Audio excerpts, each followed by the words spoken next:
பாம்பன் புதிய மற்றும் பழைய ரயில் பாலம் திறந்து 2 ஆண்டுகளுக்கு பின் கடந்து சென்ற கப்பல் மற்றும் விசைப்படகுகள் சுற்றுலா பயணிகள் ஆர்வத்துடன் பார்த்து ரசித்தனர்.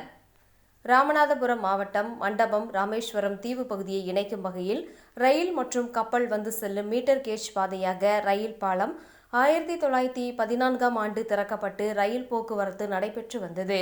இதன் பின்னர் 2007ஆம் ஆண்டு மீட்டர் கேஜ் பாதை அகற்றப்பட்டு அகல ரயில் பாதையாக மாற்றப்பட்டு ரயில் போக்குவரத்து நடைபெற்றது.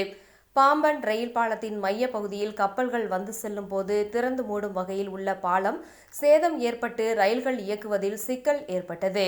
இதனைத் தொடர்ந்து 550 கோடி மதிப்பீட்டில் புதிய செங்குத்து தூக்கு பாலம் கட்டுமான பணி கடந்த 2019ஆம் ஆண்டு தொடங்கி நிறைவடைந்து கடந்த 6ஆம் தேதி பிரதமர் திறந்து வைத்து புதிய ரயில் போக்குவரத்தை தொடங்கி வைத்தார்.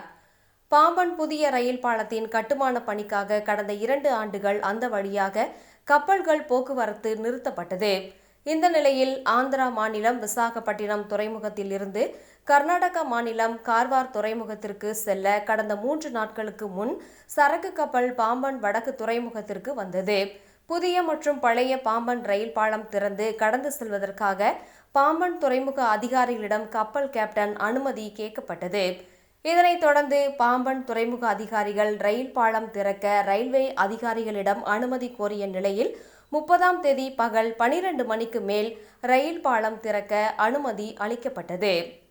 இதைத் தொடர்ந்து பாம்பன் புதிய மற்றும் பழைய ரயில் பாலம் திறக்கப்பட்டது. பாம்பன் வடக்கு துறைமுகத்தில் நிறுத்தப்பட்டிருந்த சரக்கு கப்பல் 3 விசைப்படகுகள் பாதுகாப்புக்கு முன் செல்ல கடந்து சென்றது. இதனைத் தொடர்ந்து பாம்பன் தெற்கு வாடி துறைமுகத்தில் நிறுத்தப்பட்டிருந்த 25க்கும் மேற்பட்ட பெரிய விசைப்படகுகள் மண்டபம் துறைமுகத்திற்கு ரயில் பாலத்தை கடந்து சென்றது. தொடர்ந்து படகுகள் மற்றும் கடந்து செல்வதை சுற்றுலா பயணிகள் ஆர்வத்துடன் பார்த்து ரசித்தனர்.